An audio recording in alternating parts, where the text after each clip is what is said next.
Jozua, kniha Jozua. Budeme čítať z tej 3. kapitole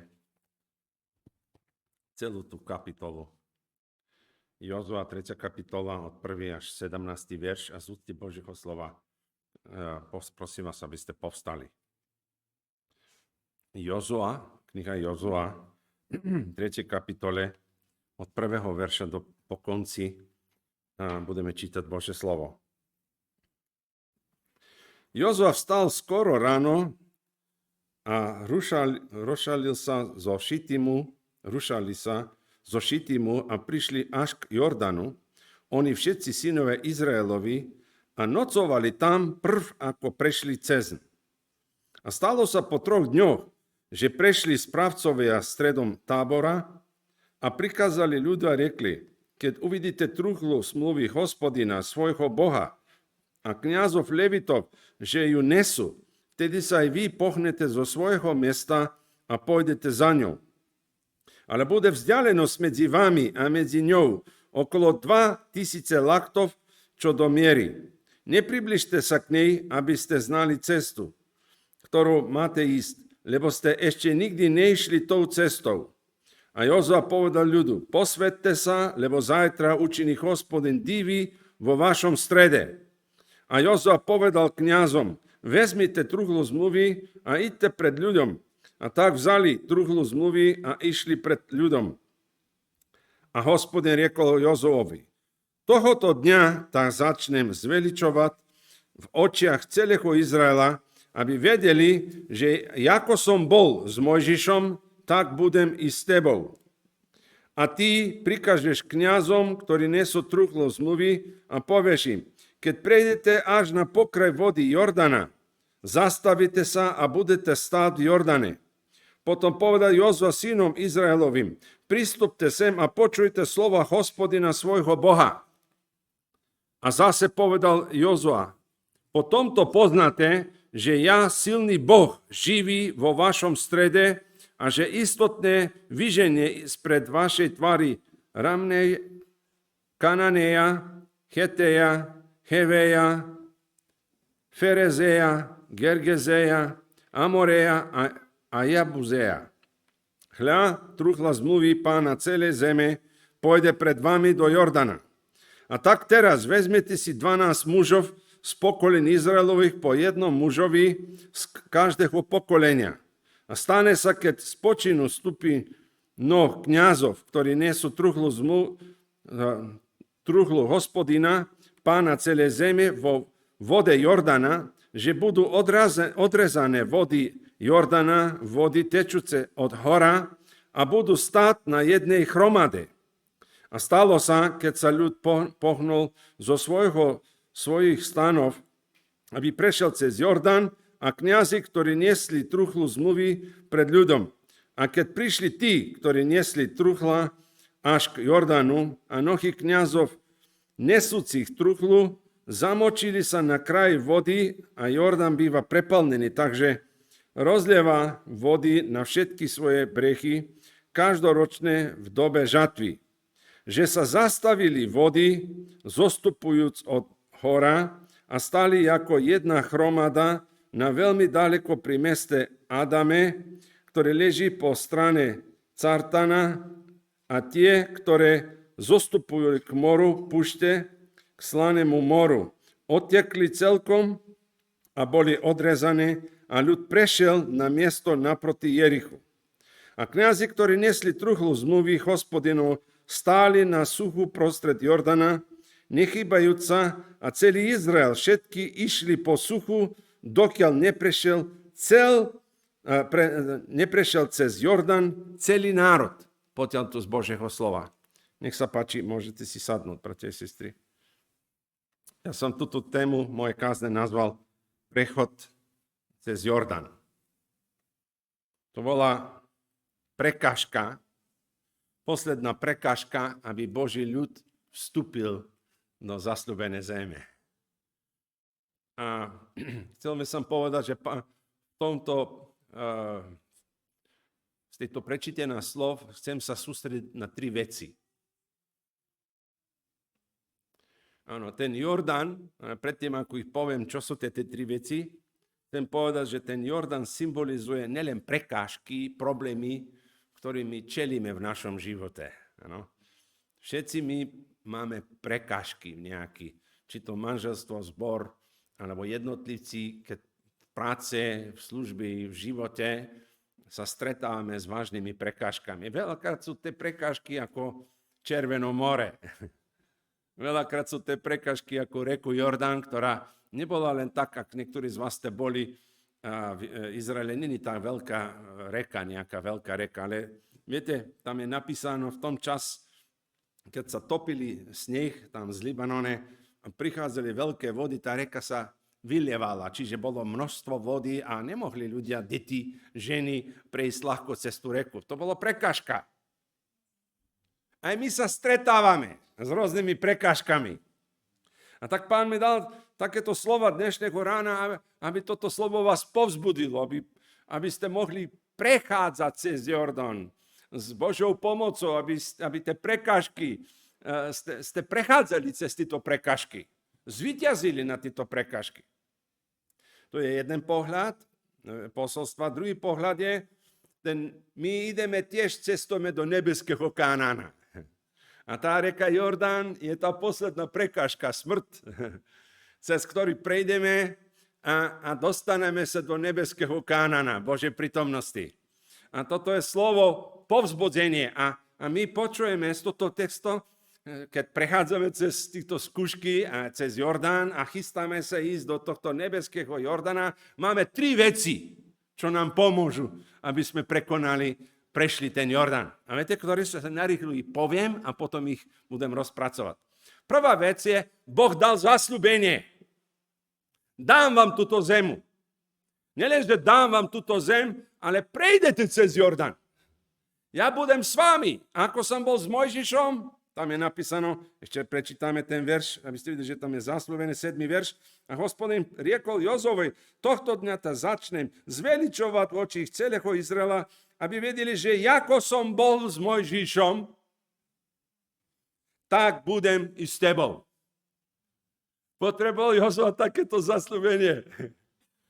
A izraelský ľud, že áno, ja vám dám túto zem a ja vám to dopredu poviem. Nelen keď vy sa dostanete do tej krajiny, ale dopredu máte moje zasľúbenie, že táto krajina bude patriť vám. Prejdete cez tieto prekažky. Žiadny nepriateľ vás nemôže zastaviť na túto cestu, aby to zasľúbenie, ktoré on dal Boh, aby musí sa splniť. Vy máte ho to dopredu, že vyhráte boj. Toto je veľké povzbudenie, bratia a sestry. Preto je tá veľká východa, že sme súčasťou Božieho ľudu. Ale chcel by som povedať, druhá vec je, že Boh je prítomný Boh je prítomný aj vtedy, keď máme dobré skúsenosti v živote, dobré veci sa odohrávajú, ale Boh je s nami aj v strede Jordánu, v strede Červeného mora. On je s nami. Toto je niečo, čo veľakrát my zabudáme. My si myslíme, že keď sú veľké problémy, tak Boh nie je s nami. Nie. Boh je s nami, aj keď prechádzame cez Jordán. A tá tretia myšlienka, o ktorej chcem hovoriť, že Božiu ochranu máme po tejto cesty. Takže vráťme sa na ten ešte úvod. A chcel by som povedať, že tento prechod cez Jordán sa podobá na ten prechod cez Červené more. Môžeme vidieť trošku nejaké obrázky, prosím vás. Réžiu, prosím. No to je reka Jordán, o ktorých hovoríme, ktorý symbolicky som povedal, že môže byť prekážka, môžu byť to problémy, cez ktorými čelíme, prechádzame. Ďalší obraz. No vidíte, a podobá sa, reku Jordán sa podobá na Červené more. Červené more za rozdiel od Jordán je väčšia masy vody je tam v Červenom more. Ale reku Jordán oproti Červenom more trošku je rozdiel, ne? Ale vidíme ten istý Boh. Istý Boh, mocný Boh. No to nás povzbudzuje, že on otvoril nelen Červené more, ale otvoril aj reku Jordán. Po suchu, aby sme prešli. To je tá ochrana. Ale zaujímavá vec, čo som chcel vám ukázať na tento obraz, za Izraelom, tu niekde, za Izraelom, egyptská armáda prenasledovala Boží ľud. A teraz, v tomto prípade, Boží ľud prenasleduje nepriateľov. Halelúja. Čiže v prvom prípade Červené more my vidíme, ako nepriateľ prenasleduje Boží ľud. Ale v tejto knihe Jozua vidíme, že Boh povoláva Boží ľud, aby vyhnal nepriateľa z týchto mestách a z tejto krajine. Sláva Pánovi, bratia a sestry.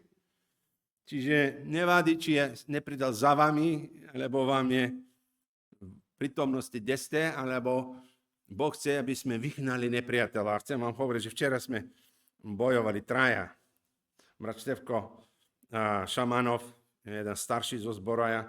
Bojovali sme pre matka, ktorá žije v hrechu. A mala strašné ťažkosti, a jej syn, ktorý je drogové závislý.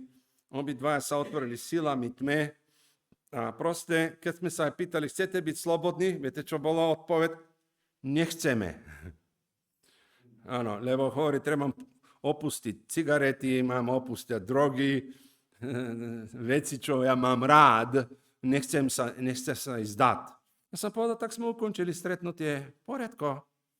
Nemusíš sa vzdať tvojich modiel, bohov, ktorý ty slúžiš. A aký je ten váš Boh? Hovorím, náš Boh. To je ten istý Boh, aj tvoj Boh. Lenže ty nemiluješ tohto Boha, ty uctievaš druhých cudzích bohov, ktorý Boh nenavidí.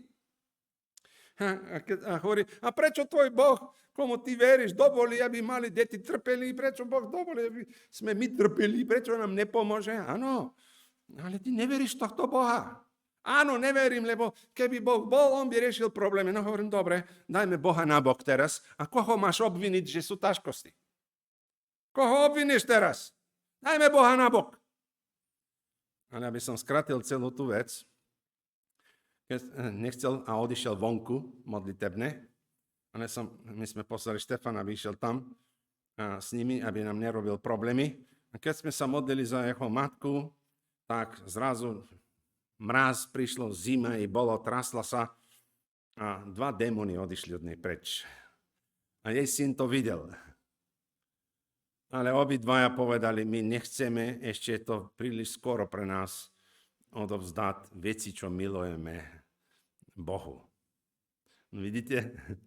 Takže takto niektorí skúsenosti končia. Ľudia si nechcú nasledovať Boha, nechcú opúšťať svoje hriechy, ktorých majú rád, viac milujú ako Boha. Ale takto aj dopadla tá situácia, ale aspoň obidvaja videli, aká je Božia moc, oveľa väčšia, že 2 duchovia museli utekať preč a to videl ten jej syn a hovoril o tom, aby sme počuli. A možno to ich pohne trošku, aby viac hľadali Boha v budúcnosti.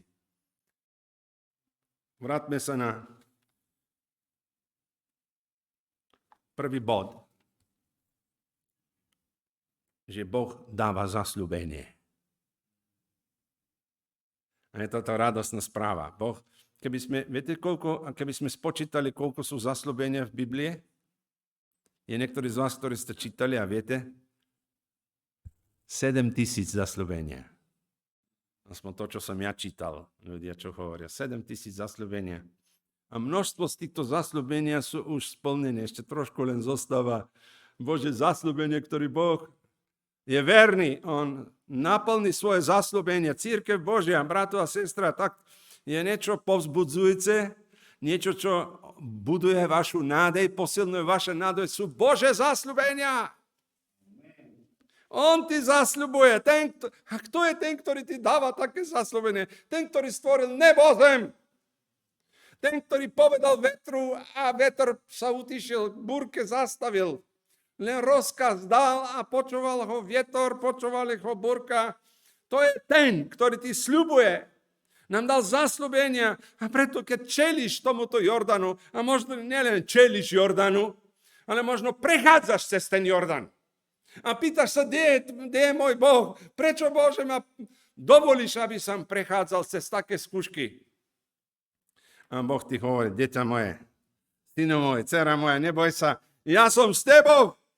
Tak ako bol s Mojžišom, Boh povzbudzuje Jozua ako vedúceho Božieho ľudu. Neboj sa, lebo ta vyvyším pre celý Izrael.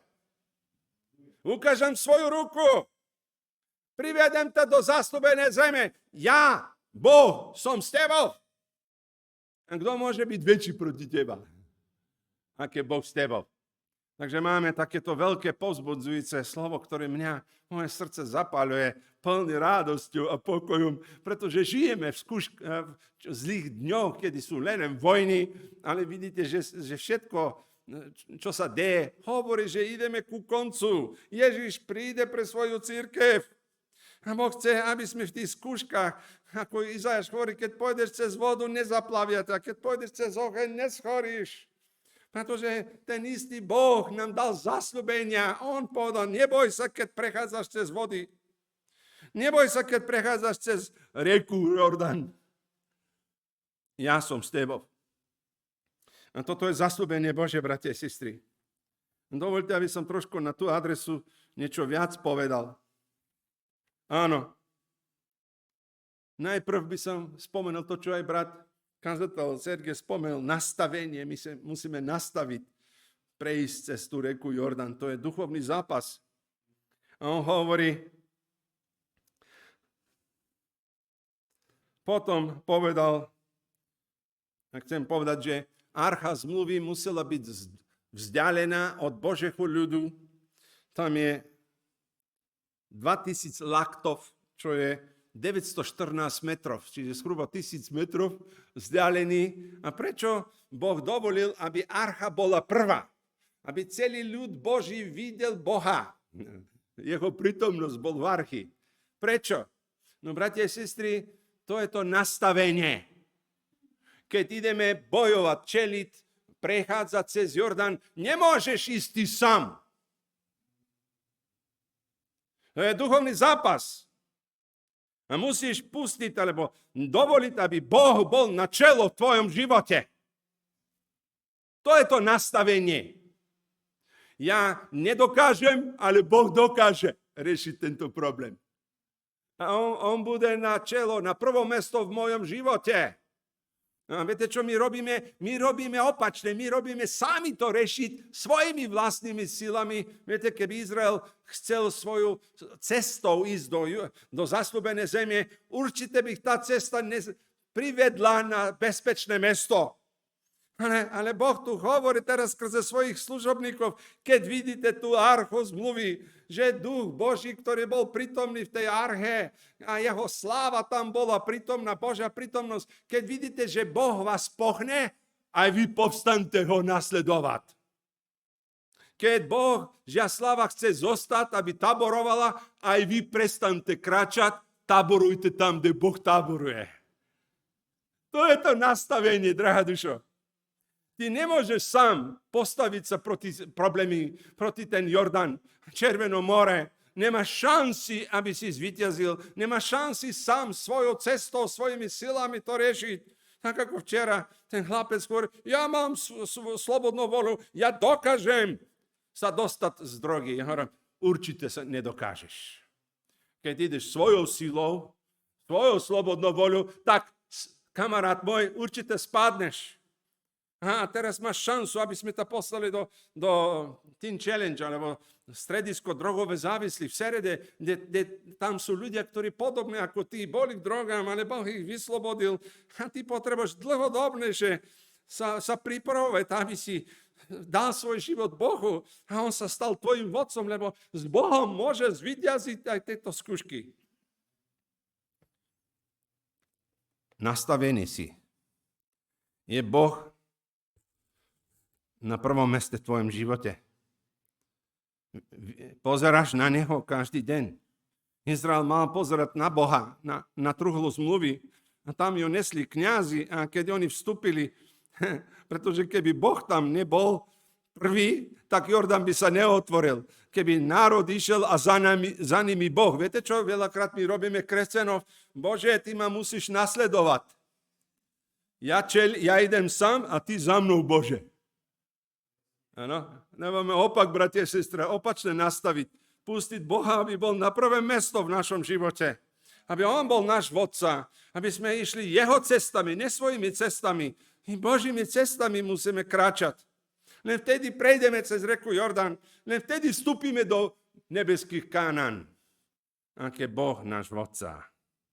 Ak Boh je na prvom meste, a on bol 2000 laktov, zhruba 914 metrov vzdialený, aby všetky sa kúkali na neho, aby videli, a nelen to, nasledovať ho. Kráčať za ním. Celý národ mal nasledovať pána Archy, a to je symbol jeho prítomnosti medzi ľuďmi. Máme nasledovať. A ešte druhá žiadosť, ktorý tu Boh žiada v nastavení, keď prechádzame cez reku Jordán, je nielen, že postaviť Boh na prvé mesto, ale musíme sa aj posvetiť. Posvetiť. Čo to znamená? No, veľa mesta v starej zmluvy sa hovorí, Boh žiada od nás posvetenie. A viete, čo znamená? Oddeliť sa pre pána. Posvetenie znamená oddeliť sa pre pána. Tak tí, ktorí športujú, teraz je olympiáda v Paríže a športovci sa pripravujú dosť dlho na tú olympiádu. To je disciplína. Čiže najviac času obetujú pre ten šport, aby zvíťazili, sa oddelujú. Nemajú čas na zábavy, nemajú čas na alkohol, nemajú čas na deti, možno aj rodinu, zanedbávajú sa s hodinami, 8 hodín, možno viac denne, sa sústredujú na ten cieľ, aby zvíťazili. A Boh žiada, aby sme sa my oddelili pre Neho. Aby on bol na prvom meste, tak ako aj v manželstve žena musí byť bližšia ako rodina, ako otec a matka. Biblia hovorí, opustíš svoju matku, aj otec a priblížiš sa manželke, prilepíš sa manželke, ona je priorita teraz. Po Boha žena je na druhom meste. A potom deti a potom ostatné veci. Čiže vidíte, v tomto prípade vidíme, ako Boh bol na prvom meste a musíme sa posvetiť, oddeliť sa Bohu, slúžiť jemu. 2. Paralipomon 35.6 hovorí, máme zdôraznenie a zabite veľkonočného baránka, posvette sa a pripravte svojim bratom, aby ste konali podľa slova Pánovho skrze Mojžiša. Čiže na mnohých takýchto mestách Boh chce, aby sme sa oddelili, zasvetili a boli v prítomnosti Boha. Dať mu všetko to, čo je potrebné. A viete, keď veci nastavíme správne, priority dáme a potom veci pohnú sa dobrým smerom. Ale keď Boh není na prvé mesto a keď svoje manželky nie sú na druhé mesto, keď dáme práca, aby sme v práce slúžili najviac, viete, problémy prídu potom. V našom duchovnom živote, v manželstve prídu problémy, lebo nenastavili sme priority správne, tak ako by mali byť. Potrebujeme čas sa pripraviť. Boh ich nepovolal, aby prešli cez Jordán nepripravení.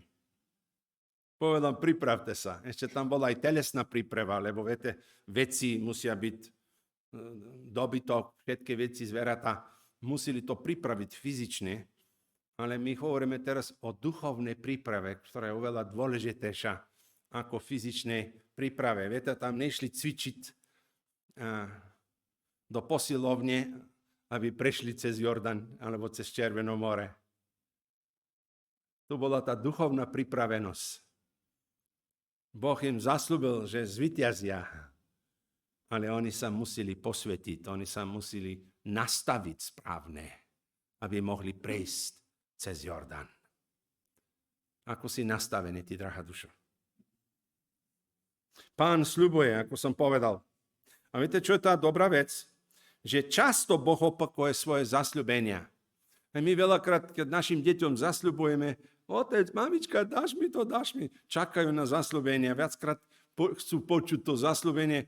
My sme také duchovné deti tiež Veľakrát žiadame od Boha, aby nám zasľubol. A dobre, že náš Boh zasľubuje, často nám hovorí, neboj sa, ja som s tebou. Koľkokrát počujeme, ako Boh nám opakuje jeho zasľubenie. A to je tá dobrá vec, že Boh celý čas od Abrahama začína až do Jozua, celý čas sľuboval aj Mojžišovi, aj všetkým Božiemu ľudu, sľuboval, že ich privede do tejto krajiny. Genesis 15:13 hovorí, Boh, keď sľuboval Abrahamu, povedal, uvedom si, že tvoji potomci budú prišielci v krajine, ktoré im nepatrí. Zotročia ich a zo 400 rokov ich budú utlačať. Ale súdiť budem aj národ, ktorému oni budú slúžiť, no potom výjdu s veľkým imaním. Výjdu z otroctva, výjdu z Egypta. To bol Boží sľub a Boh dodržal svoj sľub. A teraz Jozua 3:10 vidíme, ako jeho Boží prísľub, zasľúbenie sa začína naplňavať.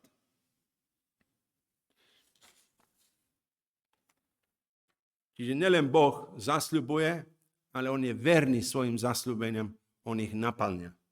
Druhá vec, o ktorej som chcel hovoriť, to je, že Pán prechádza spolu s nami cez Jordán. Pán je s nami v skúškach. On dopúšťa, ale nás neopúšťa. On je s nami. Môžeš rátať. Možno niektorí z vás ste teraz v Jordáne. Prechádzaš Červené more. Je to, bojíš sa, keď toto vidíš, čo prežívaš. Ale Boh tak chce potešiť svojim zásľubom, ale aj to vedomie, že on je prítomný s tebou. On je vždy s tebou. Čokoľvek čeliš, on je s tebou. Takže nepriateľ musí počítať nielen na teba, ale aj ten, ktorý ťa chráni, ktorý je za tebou. V našom texte nachádzame toto naplnenie, bratia a sestry, že Boh je ten prvý, ktorý by mal byť v našom živote pred nás. A druhá vec je, oni mali nasledovať archu, čiže nasledovať Boha. Nemohli svojou vlastnou cestou. Môžem povedať, že keď my verne nasledujeme Pána, tá jeho cesta nás dovedie na bezpečie. Úzka cesta nás vedie do neba, ale široká cesta vedie kam? Do ohňa. My dopredu vieme. Veľakrát, keď sa stretám s takýchto veštcov, hovorím, chod mi nejaký peniaz, budem ti veštiť budúcnosť. Hovorím, ďakujem pekne, ja poznám moju budúcnosť, ale poznám aj tvoju budúcnosť. A keď počujú, ako budúcnosť ma čaká, ohňové jazero. A utekajú. Bežia ako z ohňa. Ja poznám moju budúcnosť. Ale aj tvoju poznám. Aký si ty veštec, poznám. Lebo Biblia hovorí, že pôjdeš do ohňa. A utekali. Nemohli znášať to, čo som im hovoril. Vedeli. Prečo som takto hovoril, kto som ja potom? Áno, Boh ti zasľubuje bezpečnosť. A keď ho nasledováš, aj keď pôjdeš cez vody, ťa nezaplavia. Pôjdeš cez ohňa. On ťa drží.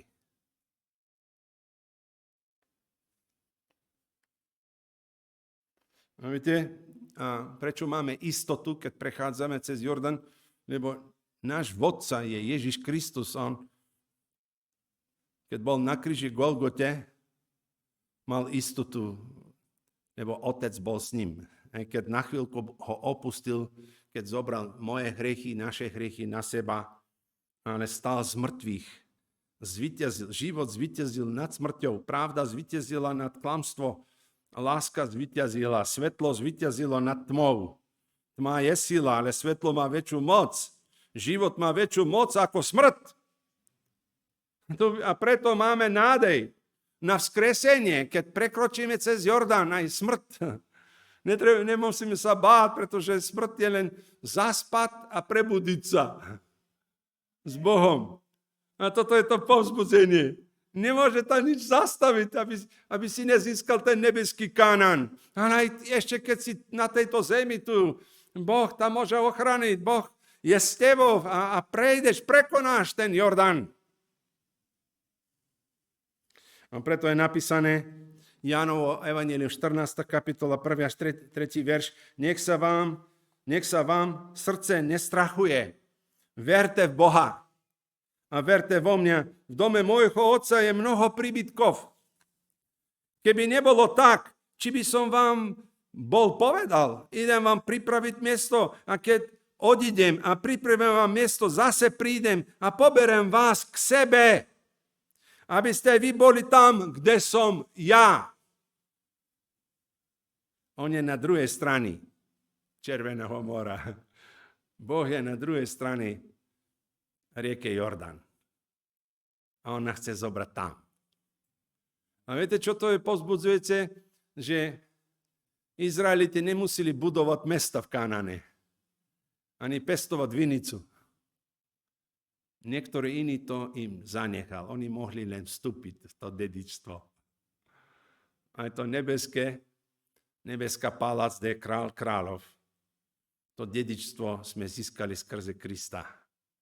A nemusíme stavať večný príbytok, dom. Viete, my domy, čo stávame, to za 100 rokov, neviem, či vydržia. Niekedy aj 150 rokov, ale ten dom, ktorý stáva chrám, nebeské Jeruzalém, je mesto, kde bude na veky vekov stavba. A tam bude zlato a tam bude strebro. Drahokamene. A rieka, ktorý vyvieria ako krystal, čistá rieka. Z trónu Božieho. Halelujá! A Boh to chce potešiť, aby si sa nebal Jordana, ani Červené more. On je s tebou. V búrke on je s tebou. On ti dopredu to hovorí, ale on je s tebou. A tá tretia myšlienka, že on ťa bude chrániť. Budeš po suchu ísť. A až každý, aj to dieťa, najmenšie dieťa, dobytok, všetko, čo mali, prechádzali. A ja sa chcem pýtať, bratia a sestry, čo myslíte, koľko boli v počte Izrael? Biblia nám hovorí, keď vyšli z Egypta, boli 600 mužov, 600 000 mužov. Keď pridáme ich manželky, aj deti, my hovoríme zhruba o 2 miliónov ľudí. A kto sa staral v pušti? Aké reštiky tam boli? Neboli žiadne reštaurácie. Ani vody neboli, minerálky. A teplo bolo v Palestíne, viete, v pušte tam je horúce. A kto sa postaral pre izraelský ľud? Áno. A tu vidíme ochrana. A predstavte si, nevieme, koľko boli, lebo stará generácia zomrela, nová generácia tam bola. Ale aj tam boli veľa ľudí. No, koľko časy stáli vody? Ne 5 minút, ani hodinu. Dlhý čas videli ten zázrak. To nebolo chvíľkový zázrak. Predstavte si teraz tú reku. Vráťme spätky, režia. Technický tým, prosím o pomoc spätky. Nemá ešte nejaký obraz tam? Skús ešte pod. To bolo po, prepáčte. No to je nepriateľ, ale ďalší obraz. No vidíte, tie vody takto stáli, kým celý izraelský národ neprešiel. A kúkali sa dlhý čas tieto zázraky, ten zázrak. Vody stáli. Ostatná časť, to je dobre, veľmi dobre, ešte to je lepší prípad. A ostatní vody odišli dole, slanému more. Ale tieto vody stáli. A viete, keď prechádzate cez reku, to my chceme čím rýchlejšie prejsť, ale tisícky, milióny, niečo, možno milión viac boli, prechádza cez Jordán. Vy, ktorí z vás ste boli, videli reku Jordán? Zopár ruky, dobre. Nebol taký strašný ten Jordán, nie? Ale predstavte si, keď bol zaplavený, alebo keď bola veľké masy vody, boli raz ročne, tam veľa vody prichádzajú. A teraz skoro celý deň pozerali sa, ako vody stáli. A toto znamenie, viete čo, malo by poučiť, aby Izrael sa trásol od Božej síly a bol mu úplne poslušný. A čo myslíte, že zázraky v Egypte 10 boli? Pomohlo, aby Izrael bol poslušný v pušte? Bol tvrdohlavý. Aj keď videl zázraky, Ale bratia a sestry, my by sme mali, keď vidíme, že nášho Boha ako dokázal previesť izraelský ľud na druhú stranu reku Jordán na Červenom more, skákať, tancovať, ako Miriam začala tancovať. Chválila Boha, že Boh ich vyslobodil z Egypta, že ich sprevádzal, že po suchu prešli a prišli na druhej strane Červeného mora. A toto je také povzbudenie pre teba, aby si nemlčal, aby ťa Satan neumlčal, ale aby si ho chválil, lebo máme veľkého Boha, ktorý dal veľké zasľúbenie. A nielen veľké zasľúbenie, ale jeho prítomnosť je s nami, aj keď prechádzame cez čokoľvek čelíme v našom živote, akékoľvek problémy. Boh je s tebou, ten istý Boh, ktorý otvoril Červené more, reku Jordán. On chce s tebou kráčať. A táto posledná myšlienka, o ktorej som hovoril, že on tá ochrání, vody tá nezaplavia. Jeho ruka zastavila vody. Oni prešli po sucho na inú stranu. Sláva Bohu. Preto kňazi tam stáli a truhla smluva musela stáť tam. A boli poslední, ktorí vyšli z reku Jordán. A ešte Boh dovolil, aby 12 ľudí zobrali 12 kamenmi pamätník. Aby Izrael nikdy nezabudol, kto ich previedol cez reku Jordán. 12 kamení museli byť vyťahnutí z Jordánu. A tie kamene, ktoré nemajú ústa, ale predsa svedčili. Boli svedkovia. Aby všetkých detí, vnúčatá v budúcnosti počuli o Bohu, o jeho divia zázraky, aby sa ho báli tohto Boha. A táto Pánova večera, bratia a sestry, je podobne taká pamiatka, že Boh nás zbavil z duchovného Egypta. Aleluja. A on je s nami. A toto by mal plniť naše srdce, by bolo vďačné. Aby naše srdce bolo plné vďaky, aby sme ho chválili. Vyvyšovali Boží atributy, že náš Boh je veľký. Kto je ako ty, hovorila Miriam, Boh nad všetkých bohov. Nemá nikto ako ty. Náš Boh je mocný Boh. Postaňme, bratia a sestry, a budeme sa modliť. Áno, a ty, drahá dušo, ak prežíváš, čeliš nejakú skúšku v svojom živote, pozdvihni svoju ruku. Vám sa tá Boh chce dotknúť dnes ráno na túto mesto. Halelujá. Ak čeliš nejakú skúšku, ak čeliš nejaké problémy, nemáš víťazstvo možno v nejakú oblasť v tvojom živote, ďakujem. Ešte nejaká ruka, niekto, ktorý tužíte, zdvihnite svoje ruky, ďakujem. Ešte niekto. Ďakujem, Pane. Ďakujem ti za ruky, Pane, ktorí boli pozdvihnutí. Aj tí, ktorí možno nemali sílu, aby pozdvihli svoju ruku. Ďakujem ti, Bože, za tvoje zasľúbenia. To je tá naša nádej. Všetky tvoje sľuby sú naša nádej, Bože. Ďakujeme ti, aj keď ich nevidíme očami, ale očami viery to vidíme. A veríme ti, Bože. A chceme sa nastaviť, aby si ty bol na prvom meste v našom živote, aby sme sa oddelili z tohto sveta. Pane, všetko, čo nás zašpine, staré šaty špinavé, chceme zachodiť, Pane, oblec tvoje rúcho biele, tvoju spravodlivosť. A tak ti ďakujeme, mocno mene Ježiš, Pane, že dneska tvoje slovo nás potešuje, dáva nám povzbudzenie, že máme istotu, aj keď prechádzame cez Jordán, máme istotu, lebo ty si ten istý Boh, včera, dnes a na veky. Ty si s nami, Pane, aj počas tejto skúšky, keď prechádzame cez Jordán, ty si s nami. Aleluja. A tak ti ďakujeme, že tvoja pravica nás chráni. Vody nás nezaplavia, oheň nás nespali, lebo máme Boha, ktorý je pred nami kráča. A my tebe nasledujeme, Bože. A tak ti ďakujeme, že môžeme istotu povedať, že aj ten posledný nepriateľ, aj tá smrť nás nezastaví a nasledovať. Prejdeme tú reku Jordán, aj smrť a zobudíme sa do večného Kanana. Páne, ďakujeme ti za nebeského Jeruzalema. Niečo, čo ty nám pripravil už 2000 rokov. Vstávaš na mesto pre svoju cirkev, aby sme boli tam, kde si ty, Bože. A tak strach, čokoľvek nás trápi, nech ide preč z našich životov, z našich myšlenkám, aby sme boli plní tvojho slova. Pane, aby tvoje slovo bohaté prebývalo v našich srdciach. nech naša mysel bude premenená v tejto chvíli. Máme Kristovo mysel. Ďakujeme ti, že sme my tvoje telo a ty si hlava svojej cirkvi. A tak požehnaj, Boží ľud. Oslobod ich, Pane, zo všetko, čo ich zväzuje, všetko, čo im zatemnuje ich mysel a ich oči, Pane. Nech odíde preč. Nech príde prelom. Nech príde svetlo.